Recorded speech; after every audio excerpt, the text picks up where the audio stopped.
Assalamualaikum warahmatullahi wabarakatuh. Halo sahabat YouTube semua, bertemu dengan kami di Kisah Channel. Kisah Nabi Ismail alaihi salam dan mukjizatnya. Nabi Ismail alaihi salam adalah nabi yang ketujuh. Setiap umat muslim di seluruh dunia, setahun sekali pasti akan merayakan hari kurban atau dikenal dengan Idul Adha. Kisah Nabi Ismail alaihi salam tak bisa lepas dari Nabi Ibrahim alaihi salam, yang merupakan ayah kandungnya, terutama kisah yang berkaitan dengan munculnya hari raya kurban atau Idul Adha. Kisah ini menunjukkan bahwa betapa besarnya rasa cinta anak kepada ayahnya. Nabi Ismail alaihi salam yang merupakan anak dari Nabi Ibrahim alaihi salam, sudah siap menerima, agar dirinya disembelih seperti apa yang diperintahkan oleh Allah Subhanahu wa Ta'ala. Berikut ini kisah singkatnya. Siti Sarah adalah istri pertama dari Nabi Ibrahim alaihi salam, tetapi pernikahan mereka berdua belum dikaruniai keturunan. Pada saat itu, usia mereka berdua memasuki usia lanjut.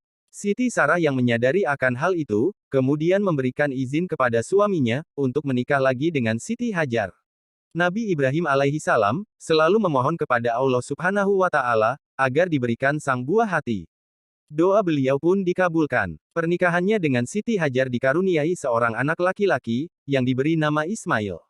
Nama yang diberikan itu mengandung arti yang sangat dalam, menurut bahasa Ibrani, yaitu Isma, berarti mendengar dan El, berarti Allah, jadi Ismail adalah, Allah Maha Mendengar. Setelah mempunyai anak, Nabi Ibrahim alaihissalam melakukan hijrah ke Mekah, beliau melakukan hijrah bersama istri dan anaknya. Perintah dari Allah Subhanahu wa Ta'ala ini muncul, karena, Siti Sarah kurang senang, dengan kebahagiaan yang dirasakan oleh Nabi Ibrahim alaihissalam dan Siti Hajar. Hijrah ke Mekah ini dilakukan dengan menaiki unta, dan setelah sampai di Mekah, mereka mulai mencari tempat untuk berteduh. Ditemukanlah sebuah pohon, yang bisa digunakan untuk tempat berteduh, pohon itu adalah pohon dauhah, dan mereka pun segera turun dari unta. Nabi Ibrahim alaihissalam segera meninggalkan istri beserta anaknya di bawah pohon itu. Sebenarnya, Nabi Ibrahim alaihissalam tidak tega untuk meninggalkan istri dan anaknya di tempat yang sangat sunyi itu, tetapi ini semua karena perintah Allah Subhanahu wa Ta'ala. Sebelum pergi meninggalkan istri dan anaknya, Nabi Ibrahim alaihissalam berpesan kepada istrinya, tetap bertakwalah kepada Allah yang telah menentukan kehendak-kehendaknya. Percayalah kepada kekuasaan dan rahmatnya. Dialah yang memberikan perintah kepadaku untuk membawamu ke sini. Dan dialah juga yang akan memberikan perlindungan di tempat yang sunyi ini. Seandainya ini bukan karena perintah dan wahyu darinya, aku tidak tega untuk meninggalkan kamu, bersama anakku yang aku cinta. Percayalah wahai Hajar, bahwa Allah Subhanahu wa Ta'ala tidak akan menelantarkan kalian berdua, tanpa perlindungannya. Rahmat dan berkahnya akan selalu turun untuk selamanya. Siti Hajar hanya membawa bekal air minum seadanya dan beberapa biji buah kurma. Hati Siti Hajar merasa tenang setelah mendengarkan pesan dari suaminya. Di tempat sunyi itu, Siti Hajar mulai berdoa kepada Allah Subhanahu wa Ta'ala agar selalu diberikan perlindungan dan mampu bertahan di tempat yang gersang dan tandus itu. Di tempat yang sunyi dan tidak ada orang, mereka berdua merasa kesepian, hingga Ismail selalu menangis ketika sedang merasakan haus. Dengan penuh kasih sayang, Siti Hajar menyusui putranya ketika sedang haus. Namun, setelah 1 hari berada di tempat sunyi itu, Siti Hajar mulai merasakan kesedihan karena melihat ketersediaan buah kurma dan perbekalan air sudah mulai habis. Siti Hajar selalu berharap agar ada orang lain yang melintas di tempat sunyi itu. Hingga pada suatu waktu, putranya Ismail tak berhenti menangis karena haus, oleh sebab air susu Siti Hajar tidak bisa keluar. Semakin kencang tangisan Ismail, Siti Hajar semakin bingung, harus melakukan apa lagi agar rasa haus Ismail segera hilang. Untuk menenangkan Ismail, Siti Hajar mulai pergi ke Bukit Safa dan terpaksa meninggalkan Ismail di atas pasir. Siti Hajar berharap, ketika sampai di Bukit Safa dia menemukan air. Ketika sampai, Siti Hajar tidak menemukan air. Kemudian, beliau berlari kembali ke Bukit Marwah, berharap di sana ada air yang bisa diminum. Bukan hanya sekali, Siti Hajar bolak-balik antara Bukit Safa dan Bukit Marwah sebanyak 7 kali, tetapi tetap tidak menemukan air yang diharapkan. Siti Hajar kembali menuju Ismail dengan penuh rasa bingung dan cemas, karena tidak menemukan air. Namun, Allah Subhanahu wa Ta'ala berkehendak lain, Dia menolong Siti Hajar melalui malaikat Jibril, yang mengubah wujudnya menjadi manusia, kemudian malaikat Jibril menghentakkan kaki dengan mengucap, Zam-Zam, hingga keluarlah air yang cukup banyak, dan membentuk seperti telaga kecil. Setelah malaikat Jibril pergi, Siti Hajar langsung meminum air zam-zam untuk menghilangkan rasa hausnya. Tak hanya itu, Siti Hajar merasa kenyang setelah meminumnya, dan kemudian beliau menyusui putranya. Setelah mendapatkan semua kenikmatan yang dirasakan, Siti Hajar tak henti-hentinya berterima kasih kepada Allah Subhanahu wa Ta'ala. Air zam-zam itu memberikan banyak sekali manfaat, bukan hanya untuk Siti Hajar dan Ismail saja, tetapi kepada banyak orang, seperti rombongan suku Jurhum yang pada saat itu kehausan, dan bingung mencari sumber air. Seiring berjalannya waktu, semakin banyak orang yang mulai tinggal di dekat air zam-zam, sehingga tempat yang tadinya sepi dan sunyi, perlahan-lahan mulai ramai dan Siti Hajar tidak merasakan kesepian. Ismail kecil, kini beranjak dewasa, ia membantu ibunya untuk menggembala kambing, dan biri-biri ke padang Arafah. Hingga akhirnya Siti Hajar dan Ismail, kehidupannya semakin baik, sejahtera, dan aman. Siti Hajar, Ismail dan orang-orang Mekah menjaga kesucian air zam-zam, yang sangat suci, dan dengan air zam-zam, kehidupan masyarakat Mekah semakin bahagia.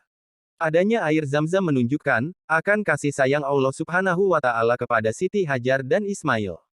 Pada suatu saat, Nabi Ibrahim alaihissalam sangat ingin bertemu Siti Hajar dan Ismail, dan beliau meminta izin kepada Siti Sarah, untuk menemui mereka. Setelah mendapatkan izin, Nabi Ibrahim alaihissalam pergi ke tempat di mana beliau meninggalkan istri dan anaknya. Sesampainya di sana, Nabi Ibrahim alaihissalam terkejut karena tempat yang dulunya sepi, kini sudah ramai dan dihuni banyak orang, serta kehidupan istri dan putranya semakin baik dan sejahtera. Siti Hajar yang melihat kedatangan suaminya, sangat bahagia, karena setelah sekian lama tak bertemu. Begitu juga dengan Nabi Ibrahim alaihissalam, dia sangat senang ketika bertemu dengan putra dan istrinya, dia pun langsung memohon maaf karena harus meninggalkan mereka. Nabi Ibrahim alaihissalam sangat lelah setelah melakukan perjalanan jauh, dia beristirahat di Masyaril Haram atau Musdalifah. Dia tertidur sangat pulas dan mendapatkan mimpi berupa perintah, yaitu untuk menyembelih putranya, sebagai kurban kepada Allah Subhanahu wa Ta'ala. Setelah itu, Nabi Ibrahim alaihissalam segera terbangun dari tidurnya, dan berpikir sangat lama, sambil berusaha mengartikan maksud dari mimpinya. Hingga sampai pagi hari, dia tidak bisa memejamkan matanya dan terus berusaha untuk mengartikan mimpinya itu. Setelah beraktivitas di pagi hari, malam pun tiba, Nabi Ibrahim alaihissalam segera tidur. Saat tidur, dia bermimpi kembali, mendapatkan perintah untuk menyembelih putranya, "Wahai Ibrahim, sembelilah Ismail untuk berkurban kepada Allah Subhanahu wa Ta'ala." Perintah untuk menyembelih itu membuat Nabi Ibrahim alaihissalam sangat bingung hingga keringat membasahi keningnya. Hatinya pun mulai merasa resah dan gelisah, sehingga dia bangun, mengambil air wudhu dan sholat. Setelah 2 kali bermimpi hal yang sama, Nabi Ibrahim alaihissalam masih bermimpi untuk yang ketiga kalinya, yakni, perintah menyembelih putranya. Pada mimpi ketiga itu, Nabi Ibrahim alaihissalam mulai yakin bahwa perintah itu merupakan perintah dari Allah Subhanahu wa Ta'ala. Setelah berpikir panjang, Nabi Ibrahim alaihissalam bercerita kepada anak dan istrinya. Nabi Ibrahim alaihissalam memanggil putra dan istrinya, dia berkata, "Anakku, Ismail, ayah sangat berharap agar engkau selalu sabar dan tabah menerima perintah Allah Subhanahu wa Ta'ala." Ismail berkata, "Ayah, apapun perintahnya, katakan saja. Saya akan tetap sabar dan tabah untuk menerimanya." Setelah mendengar semua penjelasan dari ayahnya, Ismail tetap memperlihatkan kesabaran dan ketabahan. Namun, Siti Hajar sangat terkejut, setelah mendengar perintah Allah Subhanahu wa Ta'ala yang diberitahukan lewat mimpi. Siti Hajar pun menangis, hingga membasahi pipinya, dan hanya bisa memeluk erat putra tercintanya sebelum disembelih.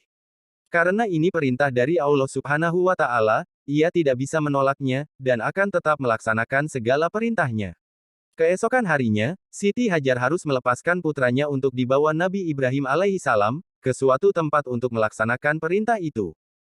Dalam perjalanan menuju tempat yang dituju, Nabi Ibrahim alaihissalam, dan Ismail mendapatkan banyak godaan dari iblis, agar tidak melaksanakan perintah itu. Namun, dengan penuh keyakinan, mereka berdua tetap melanjutkan ke tempat yang dituju. Setelah sampai di tempat tujuan, yakni Bukit Malaikat, Nabi Ibrahim alaihissalam, tidak tega untuk menyembelih anaknya, sehingga beliau menutup wajah Ismail. Ketika Nabi Ibrahim alaihissalam ingin melaksanakan perintah Allah Subhanahu wa Ta'ala, kemudian datanglah malaikat Jibril, yang diutus olehnya untuk mencegah agar proses penyembelihan itu tidak terjadi. Setelah itu, malaikat Jibril mengganti Ismail dengan seekor kambing, dan memerintahkan kepada Nabi Ibrahim alaihissalam, untuk menjadikan hari ini sebagai hari raya bagi kalian berdua, dan sedekahkanlah sebagian dari daging kambing itu kepada fakir miskin.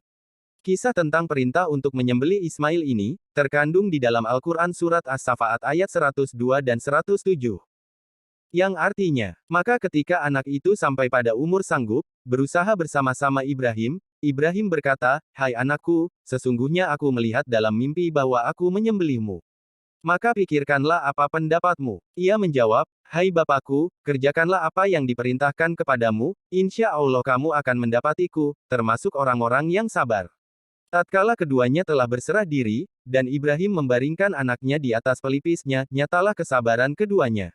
Dan kami panggillah dia, "Hai Ibrahim, sesungguhnya kamu telah membenarkan mimpi itu, sesungguhnya demikianlah kami memberi balasan kepada orang-orang yang berbuat baik. Sesungguhnya ini benar-benar suatu ujian yang nyata. Dan kami tebus anak itu dengan seekor sembelihan yang besar." Nilai kehidupan yang bisa kita ambil dari kisah ini. Di antaranya, 1. Selalu menjalankan segala perintahnya, walaupun perintah itu sulit untuk diterima oleh akal manusia. 2. Selalu percaya bahwa Allah Subhanahu wa Ta'ala selalu memberi cobaan kepada hambanya, sesuai dengan kemampuan hamba itu sendiri. 3. Percaya bahwa setiap ujian atau cobaan darinya menandakan bahwa Allah Subhanahu wa Ta'ala itu sangat cinta terhadap diri kita. 4. Dalam keluarga, setiap mengambil keputusan untuk menjalankan perintahnya harus dilakukan musyawarah terlebih dahulu. 5. Selalu berbakti kepada orang tua, seperti Nabi Ismail alaihi salam yang selalu taat kepada ayah dan ibunya, untuk menjalankan segala perintahnya. 6. Selalu percaya bahwa kesabaran dan ketabahan akan membawa diri kita ke arah bahagia. 7. Jangan mudah tergoda rayuan-rayuan syaitan. Mukjizat Nabi Ismail alaihi salam. 1. Ketabahan saat Allah Subhanahu wa Ta'ala memerintahkan ayahnya untuk menyembelih dirinya, dan akhirnya diganti dengan domba. 2. Mata air Zam-Zam. Semoga kisah Nabi Ismail alaihi salam semakin menambah keimanan kita ya sobat. Semoga bermanfaat, sampai bertemu kembali di video selanjutnya. Jangan lupa dukung selalu Kisah Channel dengan like, comment, share, dan subscribe agar kami selalu semangat membuat video terbaru untuk sahabat semua.